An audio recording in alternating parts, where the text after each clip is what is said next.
সময় ছিলেন আবু জেহেলের বাড়িতে একজন এতিম লালিত পালিত হয়েছিল। আবু জেহেলও ওই এতিমের কর্ণধার ছিল। এতিম বড় হয়ে গিয়েছে, টাকা পয়সা নালা এবং বোঝার মালিক হয়েছে।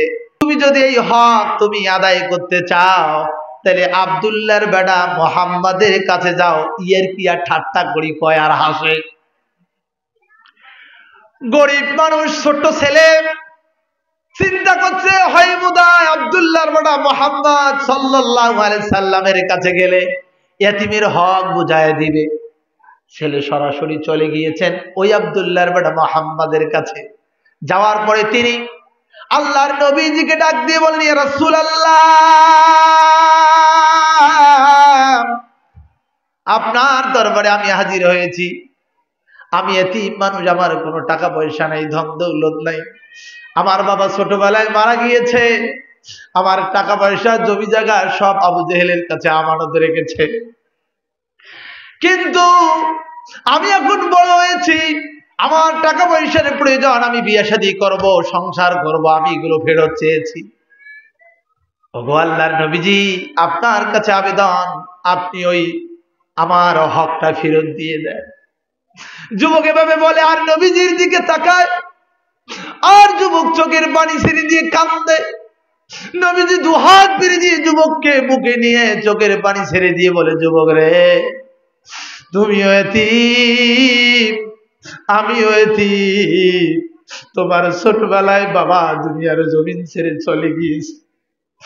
আমার ছোটবেলায় বাবা এবং মা দুজনকে আমি হারিয়ে ফেলেছি। ও যুবক, তোমাকে বলছি, আমি তোমার অধিকার আদায় করার জন্য একমাত্র বলিয়ান হয়ে আছি। চলো দেখি, এবার তোমাকে বুকে নিয়ে চলে যাবো আবু জেহেলের বাড়িতে। বন্ধুগণ, আবু জেহেলের বাড়িতে চলে গেলেন আমার নবীজি। দরজার ভিতরে ঢুকে বললেন, তেমনি উতবা, সাইবা, ওয়ালিদ ইবনে মুগিরা, এরা যখন আব্দুল্লাহর বেটা মুহাম্মদ সাল্লাল্লাহু আলাইহি ওয়াসাল্লামকে আবু জেহেল বাড়িতে ঢুকতে দেখলেন, ঠিক সেই মুহূর্তেই ওরা একটু হাসাহাসি করতে লাগলো, যে দেখি কিরকম ডাঙ্গা ডাঙ্গিটা লাগে, কিরকম ঝগড়াটা লাগে, তর্কটা লাগে। তার কারণ আবু জেহেল এমন সিপাস লোক, এমন বাটপার লোক, সেই লোক তো সহজে সম্পত্তি দিবে। এ তো মানুষের হক নষ্ট করে খায়, এর কাছ থেকে নাকি হক নেওয়ার জন্য এসেছে। এই কথা বলে গোপনে তারা মিষ্টি মিষ্টি করে হাসতেছে। আমার নবীজি ঢুকে পড়লেন, ডাক দিলেন, চাচা আবু জেহেল, আপনি এর হকটা দিয়ে দেন। ভদ্র ভাষায় বন্ধুগণ আমার নবীজিকে রিসিভ করলেন, বসতে দিলেন, আর বললেন, ভাতিজা তুমি যেহেতু এসেছো, তুমি দাঁড়াও, আমি তার সমস্ত হিসাব পাতি কড়ায় গন্ডায় বুঝিয়ে দিচ্ছি। জোরে জোরে বলেন সুবহানাল্লাহ।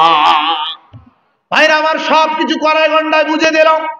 আল্লাহর নবীজি নিয়ে ওই যুবককে সাথে নিয়ে রওনা হয়ে গেল। বাড়ির আড়াল থেকে বেরিয়ে ওয়ালিদ ইবনে মুগিরা, উতবা সাহেবা এসে আবু জেহেলের সামনে দাঁড়ালো। ডাক দিয়ে বলে, রে নেতা, আজকে তোমার আসল চরিত্র আমরা ধরতে পেরেছি। তুমি আজকে তোমার ধর্ম পরিবর্তন করেছ। এতদিন তুমি আমাদেরকে নসিহত শুনাইছো যে তুমি তোমার বাপ দাদার ধর্মের ভিতরে আছো। তুমি এই আব্দুল্লাহর বেটা মুহাম্মাদের সঙ্গে কোনো কথা বললে না, তাকে তুমি ভয়ে ভয়ে করে, আমরা দূর থেকে লক্ষ্য করে দেখলাম, তুমি থরথর করে কাঁপতে লাগলা, তোমার সমস্ত সম্পত্তি তাকে দিয়ে দিলা। তার মানে তুমি ধর্ম তুমি চেঞ্জ করেছো, তুমি ধর্ম পরিবর্তন করেছো। তোমার দলের কর্মী আর আমরা থাকতে রাজি। এই কথা যখন বললেন, আবু জেহেল এবার ডাক দিয়ে বলেন, তোমরা শোনো, না, তোমরা যেটা বলতে যাচ্ছ সেটা নয়, শোনো, ঘটনা এখানে আর একটা ঘটিয়ে গিয়েছে। কয় কি? আমরা তো দেখতেছিলাম কোনো ঘটনাই নাই। কয় এখানে একটা ঘটনা আছে, সেটা হলো আব্দুল্লাহর বেটা মুহাম্মদ সাল্লাল্লাহু আলাইহি সাল্লাম আমার ঘরে যখন ঢুকলেন, আমার দৃষ্টিতে আমি দেখতে পাইলাম ডান পাশ থেকে একটা বড় বল্লম আমার পেট বরাবর চলে আসলো। জোরে বলেন আল্লাহু আকবার।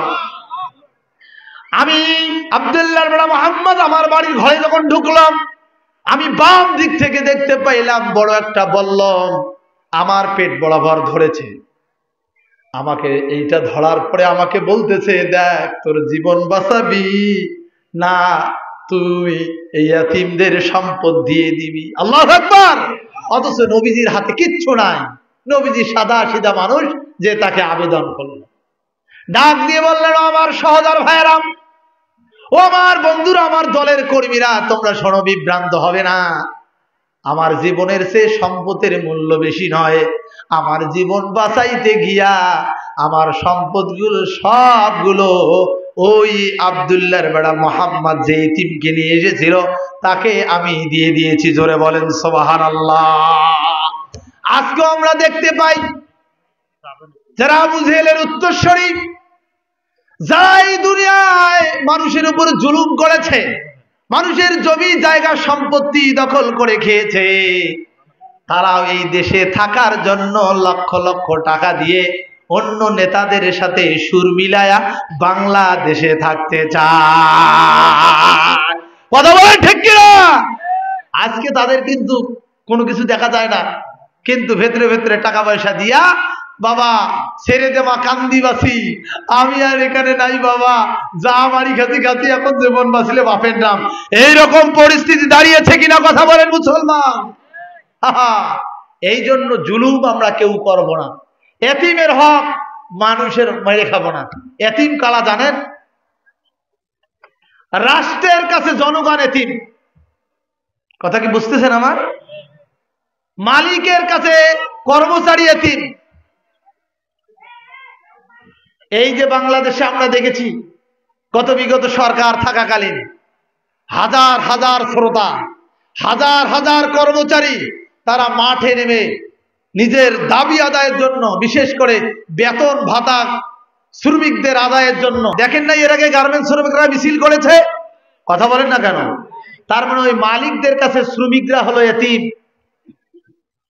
মালিকদের উচিত শ্রমিকদের কর্মচারীদের বেতন পরিশোধ করা, না হলে কিয়ামতের ময়দানে আল্লাহর দরবারে তাদেরকে জবাবদিহিতা করতে হবে। কথা বলেন ঠিক কিনা? রাষ্ট্রের কাছে জনগণ হলো এতিম। রাষ্ট্রে যে আইন দেয় জনগণ মানতে বাধ্য না অবাধ্য? কথা বলেন বাধ্য না অবাধ্য? এই জনগণ যদি জনগণের উপরে জুলুম করা হয় তাহলে কিয়ামতের ময়দানে ওই রাষ্ট্রের প্রধান যারা থাকবে, রাষ্ট্রের দায়িত্বে যারা থাকবে, তাদেরকেও আল্লাহর কাঠগড়ায় দাঁড়াতে হবে।